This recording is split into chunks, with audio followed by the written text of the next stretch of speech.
কোটা গেছে যেই পথে, কোটা গেছে যেই পথে, কোটা গেছে যেই পথে। বর্তমান সরকার এবং শিক্ষা মন্ত্রণালয় থেকে যে অন্যায্য সিদ্ধান্ত এসেছে, শিক্ষার্থীদেরকে, বেকার যুবকদেরকে পেটে লাথি দিয়ে যে অন্যায্য সিদ্ধান্ত এসেছে, সেই সিদ্ধান্ত বাতিল করা হবে। এই অন্যায্য সিদ্ধান্ত যদি বাতিল না হয়, তাহলে বাংলাদেশের আপামর ছাত্র জনতাকে সাথে নিয়ে আমরা দুর্বার আন্দোলন গড়ে তুলবো। পুরো জাতিকে, শিক্ষা ব্যবস্থাকে এই বিএনপি সরকার, তারেক জিয়া সরকার তারা ধ্বংস করে দিতে চাই। তাদের তারা সিন্নি খাইলা, মোল্লা চিল্লা না, শিক্ষার্থীদের উপরে ঘর করে ক্ষমতায় বসে শিক্ষার্থীদের উপরে লাঠি চালাচ্ছ। শিক্ষার্থীরা দৌড়লে আর তোমাদের গতি থাকবে না। ওনারা পুরান বোতলে একটা নতুন একটা মোড়ক লাগাবেন। ক্ষমতায় এসে আপনারা যদি আপনাদের নেতা কর্মীর উপরে নির্যাতন নিপীড়নগুলো ভুলে যান, চাকরি করতে পারে নাই, বিশ্ববিদ্যালয় জীবন শেষ করতে পারে নাই, তাদের সাথে মুনাফিকি করেন না। সরকার এই শিক্ষার্থীদের সাথে বেইমানি করলো, কারণ এই সরকার বিগত সরকারের কাছ থেকে শিক্ষা নিল না। বিগত সরকার শিক্ষার্থীদের সাথে পাঙ্গা নিতে গিয়ে তাকে ভারতে পালিয়ে যেতে হয়েছে। এই সরকার যদি সেরকম আবারও শুরু করে, তাহলে এই সরকারকেও কিন্তু লন্ডনে পালিয়ে যেতে হবে। এটা যেন মাথায় রেখে এই কাজ। ম্যানেজিং কমিটির হাতে যাচ্ছে শিক্ষক নিয়োগের ক্ষমতা, এমন খবর ছড়িয়ে পড়ার পর ব্যাপক প্রতিক্রিয়া তৈরি হচ্ছে বিভিন্ন মহলে। কঠোর প্রতিবাদ জানিয়েছে বাংলাদেশ জামায়াতে ইসলামী। দলটির নেতারা বলছেন, ম্যানেজিং কমিটির হাতে শিক্ষক নিয়োগের ক্ষমতা ফিরিয়ে দিলে নিয়োগের স্বজনপ্রীতি, দলীয়করণ ও বাণিজ্যের সুযোগ তৈরি হতে পারে। জামাত ইসলাম তার রাজনীতির ইতিহাসে সবচাইতে সেরা রাজনীতিটা এই মুহূর্তে করছে, এবং আমরা বোধ করি এই যে জামাতের পলিটিক্যাল জার্নি, এই জার্নিতে সে দীর্ঘদিন পথ হারা থাকলেও সঠিক রাজনৈতিক পথের গলির সন্ধান পেয়েছে বলে এখন মনে হচ্ছে। আসসালামু আলাইকুম। বিএনপি তার রাজনৈতিক ইতিহাসের সবথেকে বড় ভুলটাই করতে যাচ্ছে। ঠিক আওয়ামী লীগের দেখানো পথেই হারতে চলেছে বর্তমান বিএনপি সরকার। এমপিভুক্ত প্রতিষ্ঠানগুলোতে, শিক্ষা প্রতিষ্ঠানগুলোতে চাকরি নিয়োগের জন্য কমিটি গঠন করার মাধ্যমেই আওয়ামী লীগের দেখানো পথ অনুসরণ করতে যাচ্ছে, যা বাংলাদেশের সাধারণ মানুষ থেকে শুরু করে ছাত্র জনতা কোনোভাবেই মেনে নিতে পারছে না। এই বিষয়টা নিয়ে বিরোধী দল থেকে কঠোর হুঁশিয়ারি জানিয়েছে বর্তমান সরকারকে। এই বিষয়টা নিয়ে ভিডিওর শুরুতেই আপনারা বেশ কিছু ভিডিওর অংশ বিশেষ ইতিমধ্যেই দেখেছেন। মূলত আজকের এই ভিডিওটিতে সেই সকল ভিডিওর বিস্তারিত আলোচনা দেখতে পারবেন। ভিডিওর শুরুতেই যে সকল ভিডিও দেখেছেন তা থেকে হয়তো ইতিমধ্যেই আন্দাজ করতে পেরেছেন আজকের এই ভিডিওটি কতটুকু গুরুত্বপূর্ণ হতে চলেছে। অতএব চলুন কথা না বাড়িয়ে একটি লাইক দিয়ে সম্পূর্ণ ভিডিওটি দেখে আসি। এই বিপ্লবের অন্যতম আকাঙ্ক্ষা ছিল চাকরির ক্ষেত্রে কোনো ধরনের কোটা থাকবে না, চাকরির ক্ষেত্রে কমিটির মাধ্যমে, বাণিজ্যের মাধ্যমে কোনো চাকরি হবে না, চাকরি ক্ষেত্রে মামা খালু চাচাদের পরিচয় দিয়ে স্বজনপ্রীতির মাধ্যমে কোনো ধরনের নিয়োগ হবে না। কিন্তু আজকে খুবই দুর্ভাগ্যের বিষয়, আজকে জুলাই বিপ্লবের 2 বছর পরে নির্বাচিত সরকার আসার পর আমরা আশা করেছিলাম বিপ্লবের সে আকাঙ্ক্ষাকে তারা ধারণ করবে, কিন্তু আজকে আমরা হতাশ হয়েছি। আজকে নির্বাচিত হওয়ার 6 মাস পরে আমরা দেখতে পাচ্ছি পুরো ছাত্র সমাজের পেটে লাথি দেওয়ার জন্য বর্তমান সরকার বন্দোবস্ত করেছে। আমরা দেখতে পেয়েছি গত 3 আগস্ট শিক্ষামন্ত্রীর নেতৃত্বে একটি প্রজ্ঞাপন হয়েছে। সেই প্রজ্ঞাপন আমরা দেখতে পেয়েছি এখন থেকে সকল বেসরকারি স্কুল কলেজের যে নিয়োগের সুপারিশ করবে স্কুল কলেজের ম্যানেজিং কমিটি। এনটিআরসি আর কোন ধরনের সুপারিশ করবে না, এনটিআরসি শুধু আপনাকে একটা সার্টিফিকেট দিবে।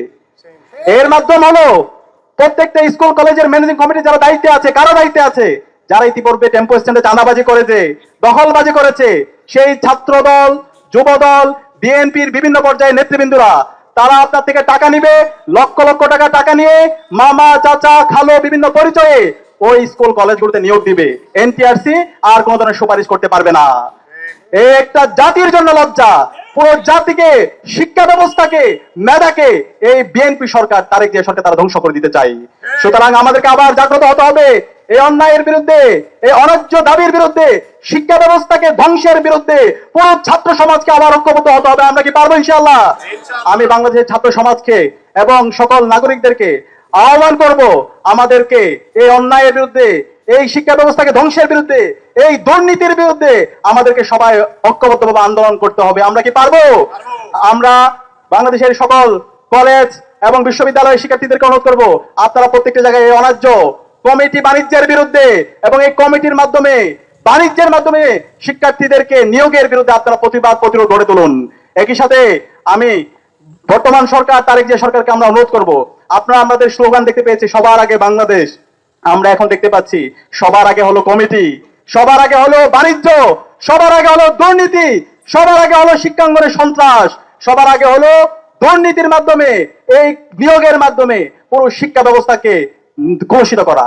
সুতরাং আমরা আবু সাইদের উত্তরসূরিরা বেঁচে থাকতে সেই দুর্নীতি, সেই সন্ত্রাস, সেই কমিটি, ম্যানেজিং কমিটির মাধ্যমে শিক্ষাঙ্গনে বাণিজ্য, দুর্নীতি, সেটা আমরা হতে দিব না ইনশাআল্লাহ। আমরা দ্রুত সময়ের মধ্যে বর্তমান সরকার এবং শিক্ষা মন্ত্রণালয়কে অনুরোধ করবো, দ্রুত সময়ের মধ্যে অন্যায্য সিদ্ধান্ত আপনারা বাতিল করেন। এনটিআরসি এর মাধ্যমে যেভাবে আগে সুপারিশ হতো, কলেজগুলোতে, স্কুলগুলোতে নিয়োগ হতো, সেই পরিপত্র আবার জারি করেন এবং যে অন্যায্য সিদ্ধান্ত হয়েছে কমিটির মাধ্যমে, ম্যানেজিং কমিটির মাধ্যমে নিয়োগ, সেটা বাতিল করেন। একই সাথে এই অন্যায্য সিদ্ধান্ত যদি বাতিল না হয়, তাহলে বাংলাদেশের আপামর ছাত্র জনতাকে সাথে নিয়ে আমরা দুর্বার আন্দোলন গড়ে তুলবো। আমরা সময় দিচ্ছি, আমরা আগামীকাল দুপুর বিকাল 3টায় ঢাকা বিশ্ববিদ্যালয় কেন্দ্রীয় লাইব্রেরির সামনে আমরা গণজমায়েত হব এবং গণজমায়েত পরবর্তী শিক্ষার্থীদেরকে সাথে নিয়ে আমরা আন্দোলন গড়ে তুলব। আমরা আশা করছি এই সময়ের মধ্যে বর্তমান সরকার এবং শিক্ষা মন্ত্রণালয় থেকে যে অন্যায্য সিদ্ধান্ত এসেছে, শিক্ষার্থীদেরকে, বেকার যুবকদেরকে পেটে লাথি দিয়ে যে অন্যায্য সিদ্ধান্ত এসেছে, সেই সিদ্ধান্ত বাতিল করা হবে। যদি না হয়, তাহলে আমরা শিক্ষার্থীদেরকে সাথে নিয়ে জুলাই বিপ্লবে যেভাবে রাজপথে নেমেছিলাম, তার চেয়ে আরো শক্তিশালী ভাবে রাজপথে নেমে শিক্ষার্থীদের ন্যায্য অধিকার আদায় করার জন্য আমরা দুর্বার আন্দোলন গড়ে তুলবো ইনশাআল্লাহ। শিক্ষা মন্ত্রণালয়ে শিক্ষামন্ত্রী আনম এহসানুল হক মিলন আমার অত্যন্ত কাছের এবং শ্রদ্ধেয় ভাই, তিনি এক মহা অঘটন ঘটিয়ে দিয়েছে। দর্শক, এমপিওভুক্ত শিক্ষক নিয়োগের পদ্ধতি এতদিন যেটা ছিল যে এনটিআরসি পরীক্ষা নিত, প্রিলি রিটেন ভাইবা, তারপরে শিক্ষা প্রতিষ্ঠানগুলো তাদের চাহিদাপত্র দিত, এনটিআরসি নিয়োগ দিত, সবকিছু এনটিআরসি হাতে ছিল এবং বেশিরভাগ প্রসেসেই অনলাইন ছিল, এখানে দুর্নীতির কোনো সুযোগ ছিল না। তো দর্শক, এই জন্য এনটিআরসির এই পদ্ধতির মাধ্যমে প্রায় 7 বার সম্ভবত নিয়োগ দিয়েছে। হাজার হাজার শিক্ষিত তরুণ, মেধাবী তরুণ বিনা টাকায়, বিনা ঘুষে চাকরি পেয়েছে এবং শিক্ষা প্রতিষ্ঠানগুলো, প্রত্যন্ত অঞ্চলের, শহরের সমস্ত শিক্ষা প্রতিষ্ঠানগুলো যোগ্য এবং মেধাবী শিক্ষক পেয়েছে। বাংলাদেশের নিয়োগ প্রক্রিয়ায় এটা ছিল একটা ব্লেজিং, যে না, আমরা আমাদের ছোট ভাইদের পরামর্শ দিতাম যে আর কিছু না হোক, এমপিওভুক্ত শিক্ষক তো হতে পারবা, কারণ এনটিআরসি তে পরীক্ষা দেবা, প্রিলিতে পাস করবা, রিটেনে পাস করবা, ভাইবা পাস করবা, দেন এমপিওভুক্ত শিক্ষক হবা, এবং অনেকে হয়েছে। বাট এই রাস্তাটাও বন্ধ করে দিয়েছে বিএনপি সরকার, আনম এহসানুল হক মিলন। এখন সে আগের মতো কমিটির হাতে নিয়োগ ব্যবস্থা তুলে দিয়েছে। এনটিআরসি পরীক্ষা নিবে, বাট নিয়োগ দেবে কমিটি। এর মানে পুরোপুরি সেই এক একটা নিয়োগে লক্ষ লক্ষ টাকা ঘুষ এবং নিয়োগ বাণিজ্য, স্বজনপ্রীতি। তো দর্শক, এনটিআরসি ছাড়া কমিটির মাধ্যমে যে নিয়োগ, যে কোনো নিয়োগ, একজন কম্পিউটার অপারেটর থেকে শুরু করে প্রিন্সিপাল কিংবা ভাইস প্রিন্সিপাল, যে কোনো নিয়োগ, আমি চ্যালেঞ্জ দিয়ে বলছি, কোনো পয়সা ছাড়া কোনো নিয়োগ হয় না, দুর্নীতি ছাড়া কোনো নিয়োগ হয় না। অতএব আবার সেই একটা মহা দুর্নীতির আয়োজন করতে যাচ্ছে বিএনপি সরকার এবং শিক্ষিত মেধাবী তরুণদের বঞ্চিত করতে যাচ্ছে। আবারও শিক্ষা প্রতিষ্ঠানগুলোতে আগের মতো অযোগ্য শিক্ষকরা ঢুকে পড়বে ঘুষ দিয়ে, যোগ্যরা বঞ্চিত হবে এবং শিক্ষিত বেকারদের কর্মসংস্থানের একটা জায়গা সংকুচিত করবে। অতএব এই সিদ্ধান্ত কিছুতেই বাস্তবায়ন হতে দেওয়া যাবে না। এট এনি কস্ট এই সিদ্ধান্ত বাতিল করাতে হবে, যা করা দরকার এই জন্য তা করতে হবে। এই জন্য সরকারের বিরুদ্ধে আমাদের সবাইকে ঐক্যবদ্ধ হতে হবে, যে যার জায়গা থেকে ভয়েস রেজ করতে হবে, নাগরিক সমাজকে এগিয়ে আসতে হবে, রাজপথে আন্দোলন করতে হবে। তবে সবার আগে দায়িত্ব জামাত শিবিরের। শিবির অলরেডি আমার কাছে অফিসিয়াল স্টেটমেন্ট এসেছে, পাঠিয়েছে। জামাত ইসলামীকে জরুরি ভিত্তিতে বিবৃতি দিতে হবে, এরপরে মানববন্ধন, তারপরে প্রয়োজনে হরতাল, অবরোধ, যা লাগে, শিক্ষা মন্ত্রণালয় ঘেরাও, অচল করে দেয়, সবকিছু করতে হবে। এরকম কোন দুর্নীতি চলতে দেওয়া যাবে না। লক্ষ লক্ষ শিক্ষিত তরুণদের কর্মসংস্থানের একটা ফেয়ার খাত আমাদের চোখের সামনে নষ্ট হতে দেওয়া যাবে না। এই জন্য জামাতকে যা করা তা করতে হবে। বিরোধী দলের দায়িত্ব সরকারের অযৌক্তিক সিদ্ধান্ত বাতিল করানোর, আর আমাদের জনগণের দায়িত্ব বিরোধী দলের ডাকে সাড়া দেওয়া। জামাত যেখানেই ডাকুক সেখানেই আপনারা হাজির হবেন, আমরা হাজির হব। আমাদের পরবর্তী প্রজন্মের জন্য, আপনাদের সন্তানদের জন্য, ভাইদের জন্য এই কাজটা প্রত্যেককে করতে হবে। দর্শক, সব জায়গায় কোনো যুক্তি চলবে না। অনেক ক্ষেত্রে আমরা পলিসি ডিসকাশন করি, যেমন গ্যাস, জ্বালানি ইত্যাদিতে এগুলো বেসরকারি খাতকে দেয়া, কুইক রেন্টাল বিদ্যুৎ আমদানি, এগুলো নিয়ে পলিসি ভিত্তিক নানান আলোচনা করি, পক্ষে বিপক্ষে যুক্তি দেই, এগুলো নিয়ে সেমিনার হয়, বিশেষজ্ঞরা কথা বলেন। কিন্তু এই যে এনটিআরসির হাত থেকে নিয়োগের ক্ষমতা তথাকথিত কমিটির হাতে, কমিটি আর একটা ফাজলামি, এইসব কমিটি সিস্টেমও বাতিল করা দরকার। কিসের কমিটি? সরকারি একটা সিস্টেমে শিক্ষা প্রতিষ্ঠান চলবে, এখানে ইউএনও, ডিসি, এদের তত্ত্বাবধানে থাকবে। আলাদা কোনো কমিটি যেখানে লোকাল লোকজনকে সভাপতি হবে, এইসব ফাজলামি বাদ দেওয়া দরকার। এটা শিক্ষা প্রতিষ্ঠানে শিক্ষার মান ধ্বংস করার আরেকটা পদ্ধতি। কমিটিতে কারা থাকবে কি কারা থাকবে না, কমিটিতে এই করতে হবে সেই করতে হবে, এগুলো বাদ। কমিটিই থাকা উচিত না। কিসের কমিটি? কমিটি হচ্ছে ডিসি আর ইউএনও, এর বাইরে কোনো কমিটি কোনো প্রয়োজন নাই। কিসের ম্যানেজিং কমিটি? এটা আরেকটা ফাজলামি। এটা দুর্নীতির এবং রাজনৈতিক প্রভাব বিস্তার করা, শিক্ষার পরিবেশ নষ্ট করার একটা সিস্টেম। তো দর্শক, কোন সভ্য দেশে এই কমিটির নামে সব ফাজলামি আমাদের চোখের সামনে, এটা সহ্য করা যায় না। এবং কমিটির নেতা কে হবে, কে, সরকার পরিবর্তন হলে কমিটি পরিবর্তন, কমিটি পালাও, কত ফাজলামি চলে। আবার সেই তথাকথিত কমিটি জিনিসটা একটা ফাজলামি, আর সেই কমিটির হাতে দিচ্ছে নিয়োগ প্রক্রিয়া। আর এহসানুল হক মিলন একদম আপাদমস্তক দুর্নীতিবাজ, আমার কাছের ভাই।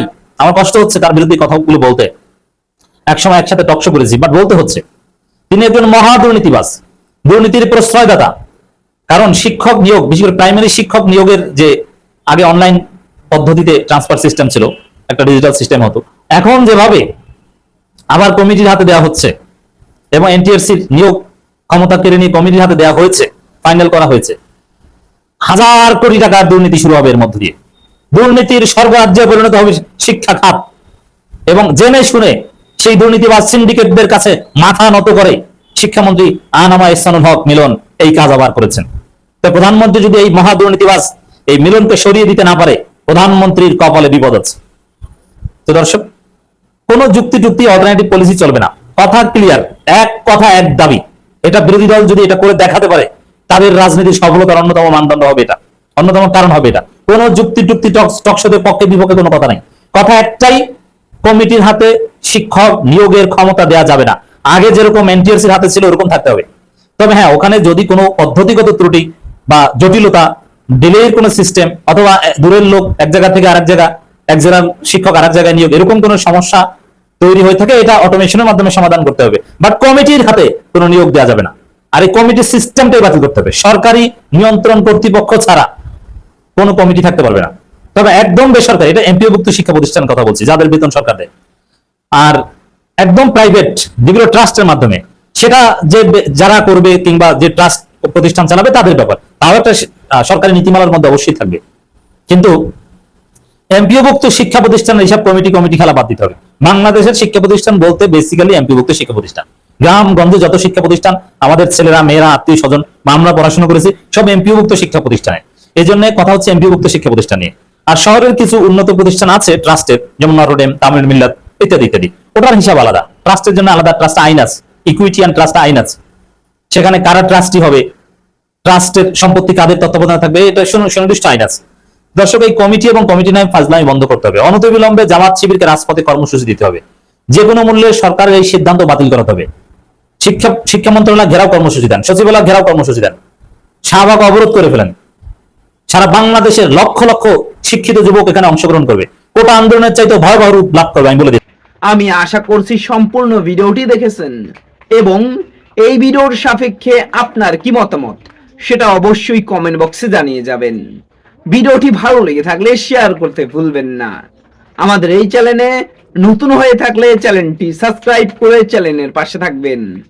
আর যারা ইতিমধ্যেই চ্যানেলটি সাবস্ক্রাইব করেছেন তাদেরকে অসংখ্য ধন্যবাদ। দেখা হবে নতুন কোনো ভিডিও নিয়ে, ততক্ষণ সবাই সুস্থ থাকবেন। আল্লাহ হাফেজ।